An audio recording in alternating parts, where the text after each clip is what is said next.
I said you have to consider the possibility of some danger to not only your reputation but to your person. I mean, people do react rather violently to some kinds of charges, or particularly if they're true, there's more apt to be a negative reaction than if they're false. If they're false charges, then they can be reacted to in a normal way by a libel suit or whatever. But if there's truth in it, there can be a danger in that situation. We've seen that happen in other cases.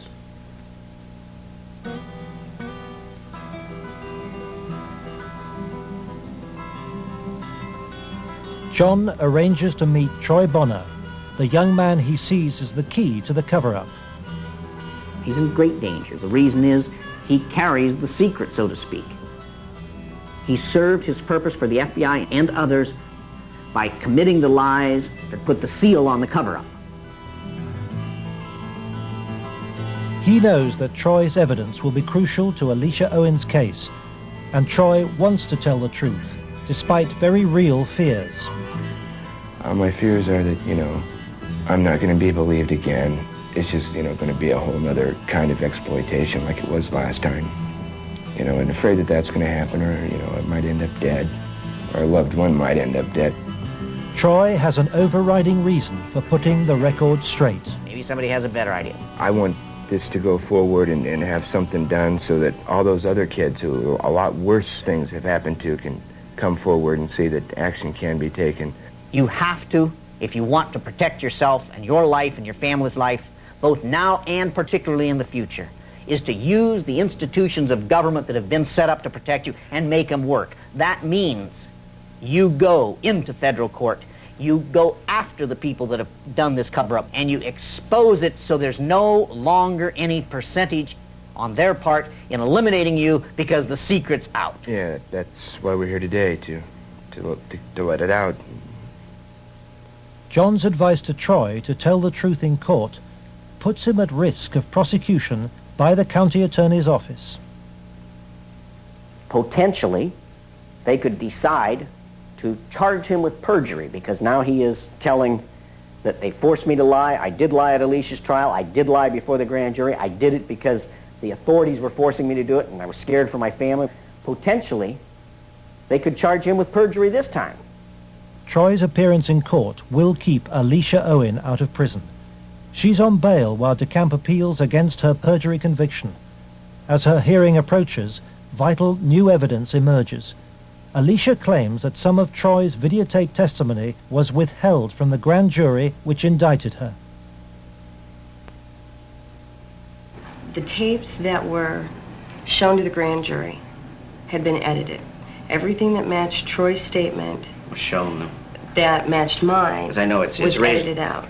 And I think maybe one of the things we want to do is show the judge specifically where these, little 5-minute segments of, look, this tape says this, and then show him it isn't in this tape, and this is the tape the grand jury saw. I'm going to attempt to get these tapes, and we'll see what happens next.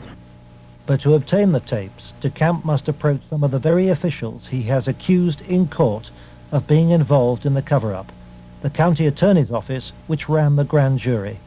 In the good old Alicia Owen case, 127-194, I'm trying to get the evidence, the tapes and the transcripts of Troy and Danny. Troy Boner. I had that up here once. Yeah. It's up at the county attorneys. They have all the bills up there. Oh. Robert. Let me guess, Robert Siegler has them. Robert Siegler is the prosecuting attorney trying to send Alicia Owen back to prison.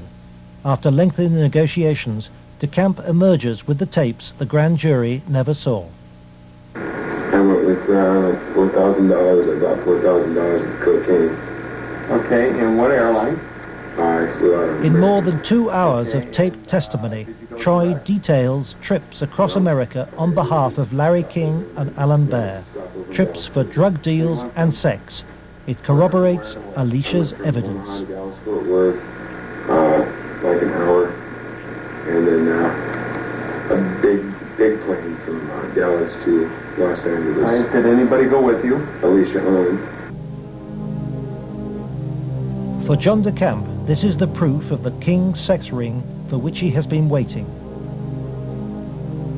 Here it is, so to speak, the smoking gun that they could go out and verify, the corroboration. In other words, the linkage to King that was denied. Cover-up.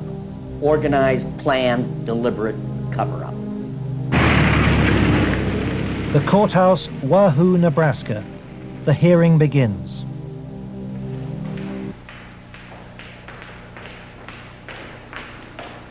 Alicia Owen is ready to testify. So is Paul Bonassi. But there is no sign of Troy Bonner.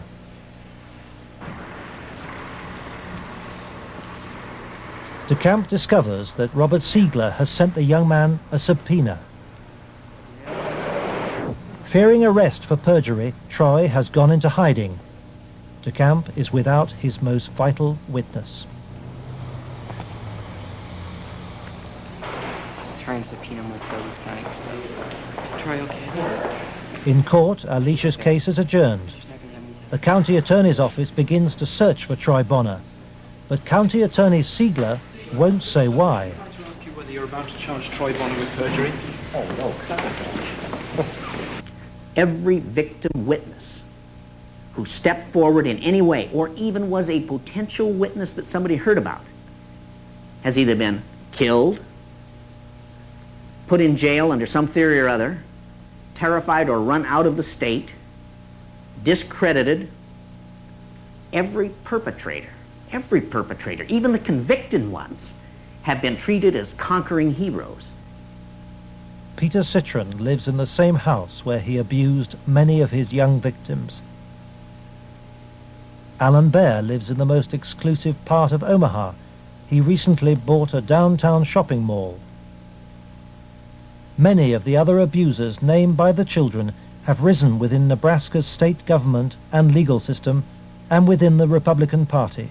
Obviously, the FBI was protecting something a lot more significant than a bunch of old pedophiles having improper relations with little boys. They were protecting something a lot more significant than a bunch of drug peddlers. They were protecting, in my opinion, they were protecting some very prominent politicians, some very powerful and wealthy individuals associated with those politicians and the political system, up to and including the highest political people in this entire country.